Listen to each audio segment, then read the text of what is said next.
is on both of those screens. So this is going to be kind of like a weird tennis match. Like, look at me and look at a screen, look at me and look at a different screen. But they're, as we go through, the slides will show up on either side of the room.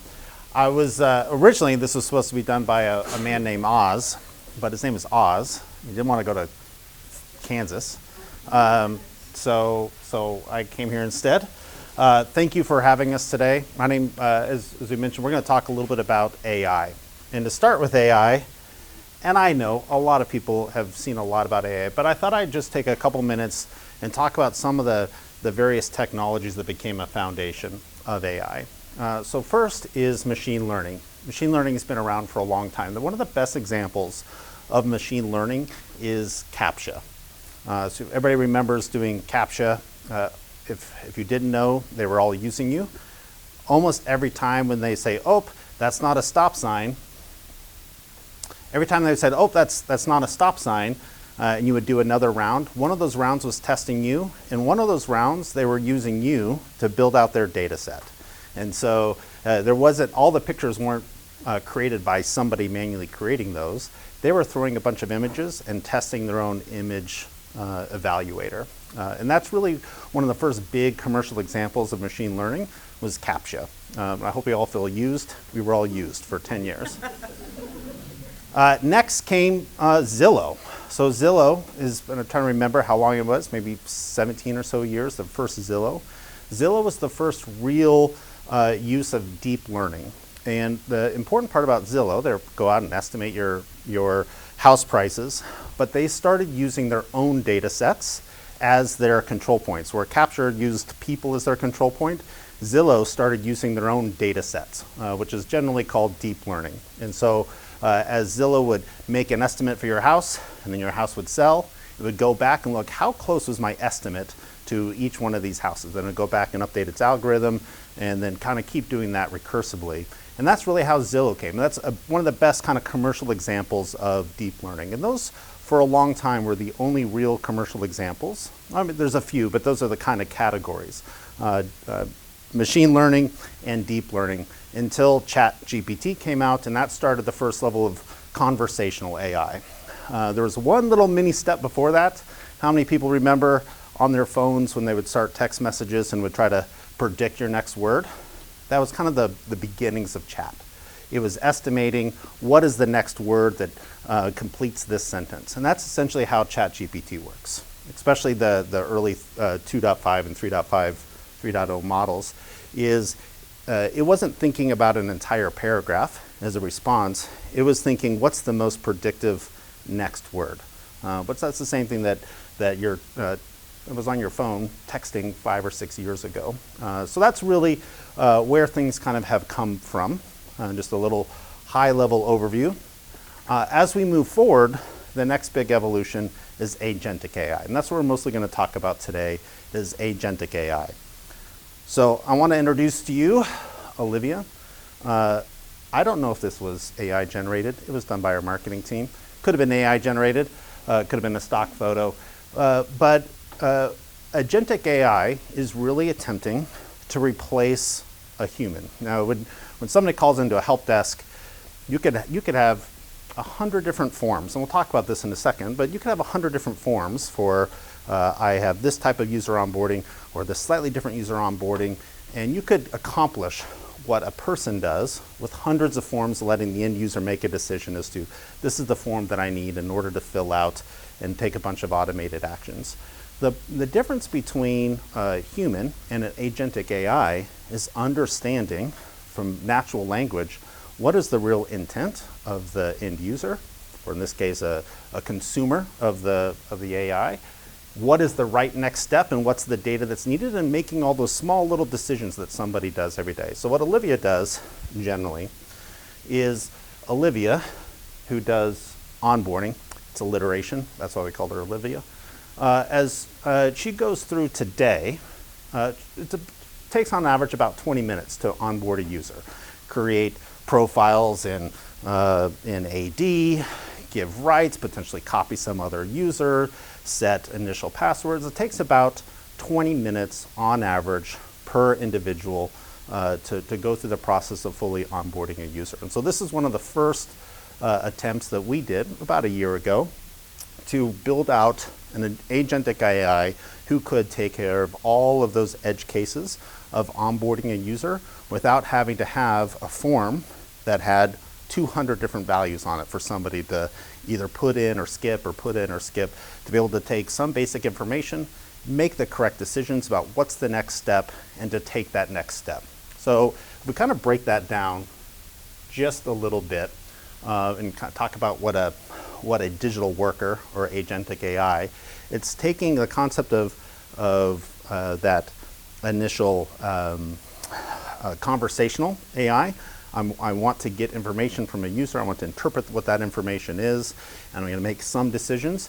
And combining that with workflow and actions. There's a lot of different ways to build agentic AI. Because it's the most new, there's a few different flavors of it. It's kind of like if you remember USB-Cs. When they first came out, there was about 400 different types of USB-Cs that all had the same connector. Some did power, some did data, some didn't. That's kind of where we are with agentic AI. Different people who are developing it simultaneously are developing slightly different versions. So what I'm telling you as I go through this is what we're seeing most in the help desk space, because there's a few different developers, including ConnectWise, that's building some of these. But agentic AI might mean something slightly different in the finance space.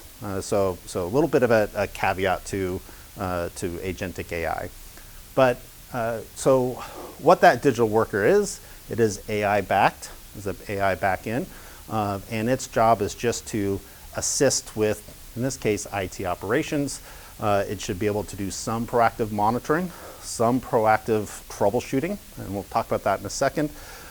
Should be able to choose the right workflow of the right next step of actions to take, and it should be able to take the results of that to retrain itself. And so any AI is built on a data set. Agentic AIs are very focused data sets. I might support in this data set a bunch of known KB articles or known APIs that I'm interfacing with. I don't need it to know the world of information from the internet, but I do need it to know the information for XYZ client infrastructure. This is the AD that it connects to. This is what other users look like that in that AD. So it's a defined data set, and AI is also providing additional insights back into its own data set. This isn't something you would be able to do with chat because it's an open data set. So what does that look like if we take a look under the covers? This is what agentic AI looks like inside of ASIO. It looks a lot like a workflow. I have a bunch of steps and making a bunch of decisions, but these steps themselves are taking a variety of input, different kinds of input in different formats, making decisions about that input and going on to the next step. But this is what that onboarding digital workflow looks like inside of ConnectWise. So when you put a bunch of these together, what an end user does is they say, hey, I have this problem. In this case, my app won't start. It tells me I need to be updated. Kind of the normal thing that they would call a help desk for. And the first digital worker agent acts kind of like, well, what's the right next agent to go to? I see that this person has a problem with patching. Let me go look at the different AI teams that I have. So I might have a Microsoft team that's doing accounts, like we just talked about. I might, do I need to go do a background check or so? Nope, it's related to software. Let me go down to the devices team. I have a devices agent. Do I have the capability to patch that device, patch that particular software? If yes, then I'm going to go to the workflow to patch that specific software. So one agentic AI is usually an amount of specialization. And for somebody to be really effective, they have to start putting a lot of them together into, say, I have IT needs, I have system reset needs, or I say IT, like device endpoint needs. I might have server side or SaaS tools needs, and I might build specific agentic AIs that are kind of capable of dealing with all the small edge cases with each one of those, and then upfront an initial, which one do I start working with? But from an end user, all of that's somewhat invisible. They're just putting a natural language input I'm having a problem with my app. AI is figuring out the best next, essentially, agent to bring on board. Brings that agent on board, go through and resolve. You can kind of see that taking the purplish path of finding the right agent and making the right results. So that is, on the surface, what agentic AI is at a very high level. And before we go beyond, I'm happy to, by the way, this is a pretty informal presentation for my part. Don't let the jacket fool you. So please, maybe before we stop, anybody have any questions that I can kind of go with? And then we'll go on to the next step. Are you guys doing this already? We are. That's a very good lead into 2 slides from now. You're welcome. All right, any other kind of questions about kind of what we talked about so far? All right, well, let's keep going then. So the goal of agentic AI is to build really a level 1 team. And to build that team to do essentially first inbound response. Do I have a bot that can solve this problem? Yes or no? If not, then route that ticket to an actual help desk admin. But hopefully at that point, that's a level 2 admin, because at least you know what it is they're looking for. And so you're not just going back to a basic level 1. Second is to perform some troubleshooting. Because it's built on conversational, it might ask questions and get responses, doing basic level of troubleshooting. Or because it's part of the data set, going back and looking at device inventory or other information about what that user is asking about based on the particular bot. Assist in things like onboarding. That's the easiest use case, and we'll show 3 or 4, I think, 4, maybe 3 different partners. We'll kind of talk about people who have implemented this earlier this year and what they saw as their results. This is just the onboarding agent in particular. We want to be able to do classification and escalating complex issues, where it needs to go to that next level. Gathering, recording information from that end user to send to that next level, and as much as possible, handle the basic things, like account passwords. So we do have, and this is my plug for Jordan, if he wants to raise his hand back there. So Jordan's with ConnectWise. We do have a calculator that helps kind of identify, does it make sense to try to automate a particular service? So we have a little calculator. If you email Jordan, he'll give you the calculator. And I'll tell you that in a second, why that's important. We'll come back to this. So we have a couple of use cases that we went through, as I mentioned, with a handful of partners, where they did real-time studies. How long is it taking them to do certain types of tasks? How long did it take to set up an agent specifically for that task? How many instances did they have over a 30-day period? So what was their net savings? Now that savings is kind of theoretical. How many dollars per hour per help desk person? And so the very first one we look at is Workplace IT. They saved in their first month about 35 hours of calls from about an average of about 50 a month for inbound account setup. Similar for Montreal IT. Took them 2 to 3 hours to set up. They saved about 15 hours. They had quite a few less onboarding, but they saved about $400 in the first month. But the big one are these guys. They did essentially a 90-day review, and based on their estimate, these are their numbers, not our numbers. They did just about $15,000 of time savings over those 3 months. So overall, significant ROI, but that's because they were getting 140 or so different requests of a relatively common type, which is onboarding a user, but not every user onboarding is really the same. So it's not really the same request. It's just the category of user onboarding. They got enough of those that it made sense for them to do that. So if we go back to that little calculator, I went too far, I think. There we go. If we go back to that calculator, it's a pretty simple calculator, but it really starts to talk about, okay, How much time does it take an individual to do this? How many of these are you getting a month? How much time would it really take? And there's some calculations on the back end. How much time would it really take to set up, to build and set up a common agentic bot? And does it make sense? Because it doesn't make sense in all areas. Over time, as these things become less expensive to update, you have 6 or 7 under your belt, then at that point, the cost to implement goes down, and so the types of use cases that make sense go up. But that's a quick little calculator. Send it to Jordan. Can I add to that? If you guys want to take a quick picture of my email address, if you're going to ask for a calculator, just put TechEdge in the comments so I can find you guys. We've been out of office right now because I'm here. But I appreciate it, you guys. I'll get it to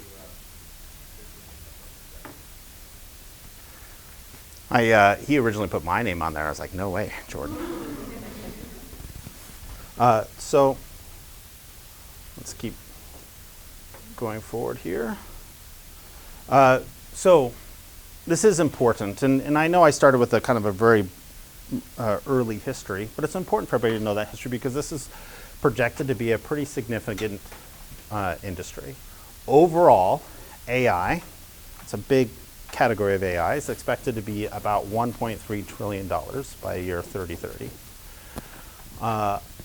It is also expected, in terms of savings of time and effort, to contribute about 15 trillion to the global economy, being that they're saving enough, aside from the cost of all these tools, that there's about a 15x return on all of these tools per year to the economy. So it is going to be an area of focus of every single business, from a Fortune 500 all the way down to a company with only 3 or 4 small offices. So it's important to understand it. Second is, it is potentially going to automate about 30% of the job market, as an estimate. That's where that 15 trillion of global economy contribution comes from. So people's jobs are changing. I'll give you a good example. I work for a company who builds software. We use AI internally. So far, we haven't used it to build software, but we certainly use it for testing and going through unit tests and kind of faking end user tests. So we use AI today, but for all of the people on product management, we're starting to change the way we build and write requirements, and we're building requirements to be better prompts for AI to start doing development rather than Scrum teams for doing development. So we are starting to change the way we work, not just help desks and the way we do documentation, but the way that we build software. And I think we all need to expect that it's going to continue in every single job role, is either utilizing AI or being replaced by AI, which is a scary thought. But best to be on the side that's utilizing AI than being replaced by it. So it's important to, and we only have an hour today, or thereabouts, and I want to make sure to leave time for questions and discussion at the end, so we can't go over everything, but I do encourage each of you, there's some great YouTube channels out there to follow, just to keep yourself 10 minutes a week kept up with some of the latest advancements. It's important, because this is really what's coming down. Maybe an AI will fix the blip in TVs. I don't know. So we did do a poll of about 3,000 MSPs, talking about what are their primary challenges and focus areas for 2025 and 2026. Now, when you get so many, you end up with some, very markety responses, but improving operational efficiency, absolutely something that AI helps with. Finding and hiring and retaining talent. AI is generally a way to help you augment potentially lower end talent, so that the people that you do hire, you're bringing them into slightly different roles. Capturing new sales and business opportunities. One of the most interesting early uses of agentic AI was, if you guys recall, maybe 8 or 9 months ago, anybody who's been on social media, especially Facebook, started seeing tons of targeted ads very specific targeted ads for XYZ product. Well, what was happening is somebody said, well, today with our with a PR firm, we might spend $100,000 to do a bunch of research and really target an ad campaign. But now we could create a agentic bot whose job is to create ads, and a second bot whose job is to place ads, and a third bot whose job is to understand the results of these ads, and then here's a product we want to sell. And they tell the first bot, go create some ads, 15 or 20 different variations of ads. Second bot, go place them. Some generically, some targeting very specific demographics. Third bot, look at the results, and after about an hour and a half, feed those results into the first bot, and tweak or the first two bots, one to tweak the ads and one to tweak where those ads are placed. And then we'll go through that about 1,000 times within 7 or 8 days and get very, very specific. We know this click-through rate for this type of individual is X%, and this click-through rate for the same product, the slightly different ad is Y%. So we're starting to see those bots used to not just track inbound marketing, but to really focus on how and where you start marketing yourselves. So a lot of focus on capturing new business opportunities with AI. But for the MSP space, slightly different than that. We can kind of go through that story, but for the average, let's say a pizza parlor, they're obviously not going to be able to do that themselves. And so really the new business area for MSPs is providing AI as a service to their end clients, especially those that don't have the resources to do it themselves.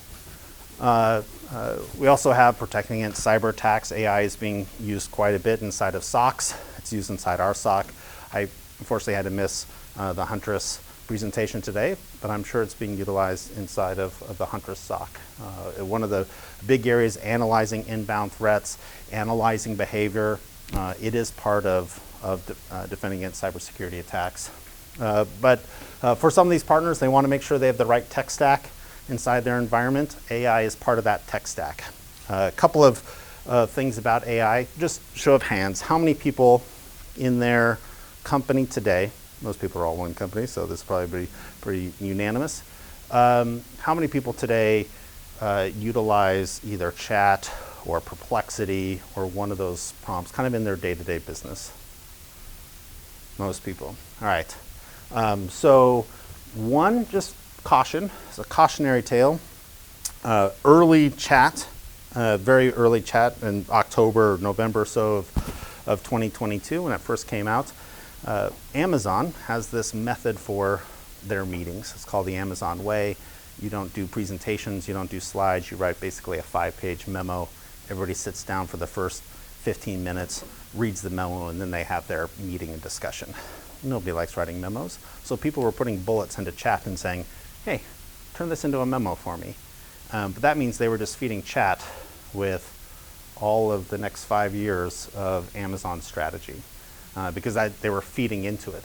And when you put information into chat, it considers it more correct than information it just finds on the internet. And so then chat started spitting back to people who had similar questions some of the strategy from AWS. So you do have to be very careful about what kind of information goes into chat.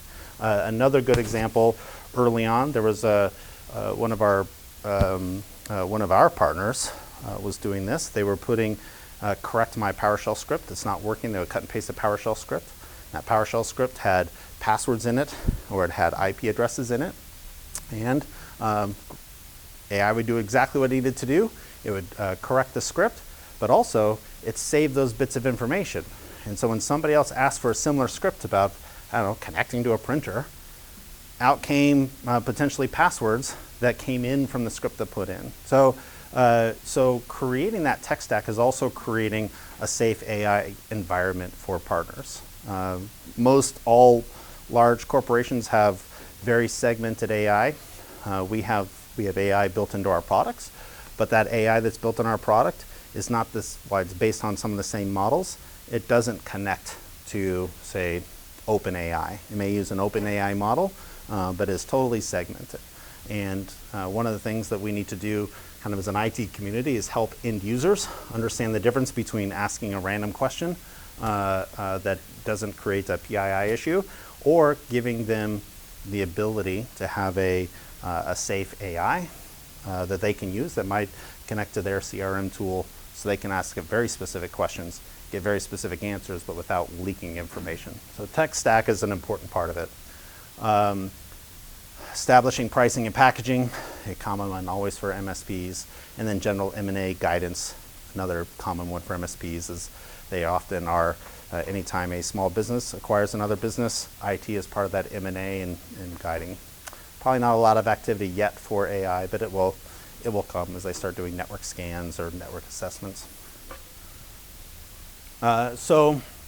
We've seen quite a bit of adoption of AI by MSPs, mostly in tool sets, defined tool sets. So what you're looking on the screen is this is the little AI engine that sits inside our ConnectWise console, where you can basically, it has access to your tenant, and you start asking it questions about what are my tickets today, what are my projects today, and it'll bring them up and you kind of interact. We're starting to see people build more of these interactive models, but potentially now working with Slack or with Teams, but that AI is still very restricted to one tenant. In this case, this is restricted to one tenant inside of ConnectWise for ticket information or device information. But we're starting to see a lot of adoption of AI inside tools, more so than we're seeing adoption of, so far, MSPs building out AI for their end clients. I really think that in 2026 and 2027, that's going to be it's got to be a major focus for almost every MSP to build out a new business line, is supporting AI for clients. We are also seeing that those people who are starting to implement AI, either as help desk or for their employees, they're seeing improvements in productivity and in profitability.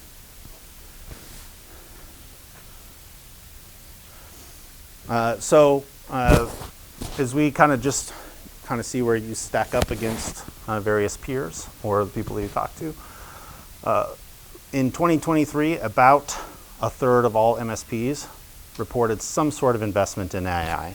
That was either sending people to classes, it was building out their own infrastructure, even because this is a broad survey, even people buying private licenses of AI kind of counted as investment. But in 2023, only a third even bought a license for a subscription license. That's obviously quite a bit different over 2024 and 2025. 73% encouraging employees to use AI. I think that's probably close to 100% now, with all the caveats of don't put secret information in. But on average, about 40% those are seeing about a 40% increase in productivity. Writing letters, writing responses, that's where we see the most productivity gains.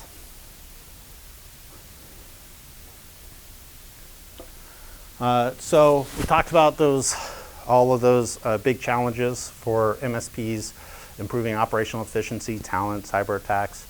We're seeing some that are affecting essentially the cost of goods sold, some that are bringing in new revenue streams, and then some that are just related to best practices, especially on the M&A. That's why I think the next nice wave will come. There are a fair number of people in this space. ConnectWise, obviously, but there's some other really great people out there building in both kind of the combination of robotic process automation and AI. So Roost is a good example. P is a good example. Zapier has been around a long time. They're really just integrating between different API sets from different tools. But these are the ones that we would consider today the leaders in hyperautomation. Of course, wouldn't put the slide together if we didn't think we were right at the top. But what we also do see is that there is a true kind of a consistent MSP AI maturity lifecycle. As we talk to MSPs and reach out to them, as we go through surveys, we do sessions like this, there is a really distinct life cycle that and it's hard to skip. It's hard to skip forward. You kind of really have to start at the beginning.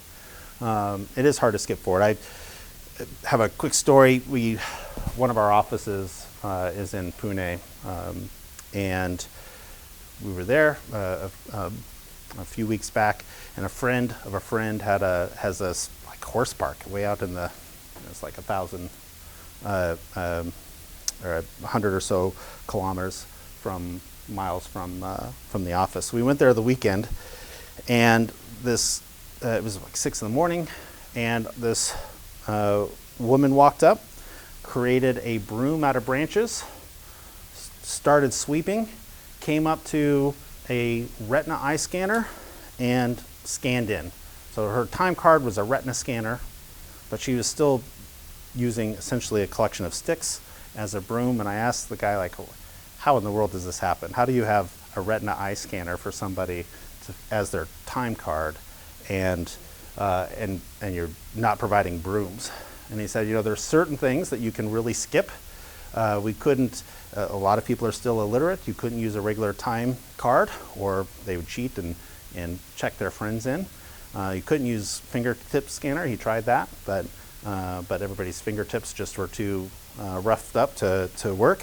So they had to do the only available thing, which is retina scanner. Sometimes you can skip all of those steps. But he said he also has a closet full of brooms. But sometimes you just can't, certain steps you can't skip. You can't just force somebody to use a new method of doing things when they're comfortable with the one they have. And I think AI is similar to that. You can skip some pieces, and really to bring your clients forward or bring your own organization forward, there is a series of steps that are really successful if you kind of follow through those steps, which is the maturity life cycle. I think, I hope right, at the end of this there's actually a QR code that you can kind of take this is really, or a little test, and it'll tell you, this is really where you are in this. I hope I'm not lying. I hope that's in here. But there are a lot of different types of automation technologies. RPA is one of the most common terms that you probably hear today, robotic process automation. That's very similar to Olivia that we talked about, which is a mix of AI and workflow. There's optical character recognition. Well, that's really being able to take pictures and understand what's happening in a picture, converting it to text and converting that text into data. There's just standard BPM workflow tools. Intelligent automation, which is kind of a bit of a mix of taking several of those things together, RPA, BPM, AI. Those top level ones are the ones that most people are focused on today. The next level, creating programming interfaces or low code, no code, that's a technique that's used, but that's not really the core. But the core is RPA, AI, and BPM tools. And then the bottom level is kind of where we talked about early on, which is like, how's the evolution of where we came from? There's still natural process language models. There's still AI, machine learning. There's still very valuable solutions today. Sometimes everything doesn't have to be an AI solution. Sometimes machine learning is the right solution. A good example of that is we have two different RMM tools. RMM is device management tools, and in them you can do network monitoring. And in network monitoring, there's something called an OID, an OID, which is basically I want to manage or look at the black toner level for this HP printer. But every one of those has its own unique OID. You don't need AI to figure out what that is. You just need machine learning. Hey, I need black for this HP model. Great, here's from the universe of all the OIDs, here's the OID that works for you. You need a little bit of natural language, but you don't need full AI to generate. You're not creating OIDs. So sometimes you need to choose the right model for the right application. And so we use machine learning in place of AI all the time. It's much cheaper. So quite a few hyperautomation use cases that we see for MSPs, reporting and analytics. We see, I'm going to take off look a little bit closer. Can't remember all of these. Creating users, identifying, especially in reporting, identifying your top sales reps what's making them successful. We're seeing that for the areas in white, for those use cases, those are we're seeing a good 50% increase for some of these time studies that we've done. For the use cases in blue, we're seeing usually about a 40% increase. And for the use cases in pink, we're seeing about a 25% increase. A 25% increase is great on its own. You don't need to shoot for the stars. Incremental improvements are good. But that's from our review of partners. That's what we're seeing in terms of, and hopefully it's something to help guide where you might be wanting to spend your time and effort. So kind of closing up here, why invest in AI, RPAs, and workflows? I want to help you do more with less. I want you to compete above your size. That's the whole point of IT. My dad was a home builder when I was a kid. I remember when he brought in email for the first time. It was a website. It helped his small little builder in Colorado look like any national builder. Like kind of the web was the first kind of big equalizer. AI should be able to do that. You don't have to have an army of offshore call centers to take calls when you have a bunch of bots who can take calls for you. So we see it as a big equalizer. Size doesn't matter as much. How you implement it matters more. And we also want to turn customers into fans, which is not always the easiest thing to do, especially on the support side. But hoping to change that. Yep. I think that if you join the virtual community, it has a link to that test. Good. I was correct. So with that, we only have a couple of minutes, and I think 3 minutes or so. I want to thank you guys for taking the time and attention today. Jordan and I are around, happy to talk about what ConnectWise does with AI, or just AI stuff in general. And thank you.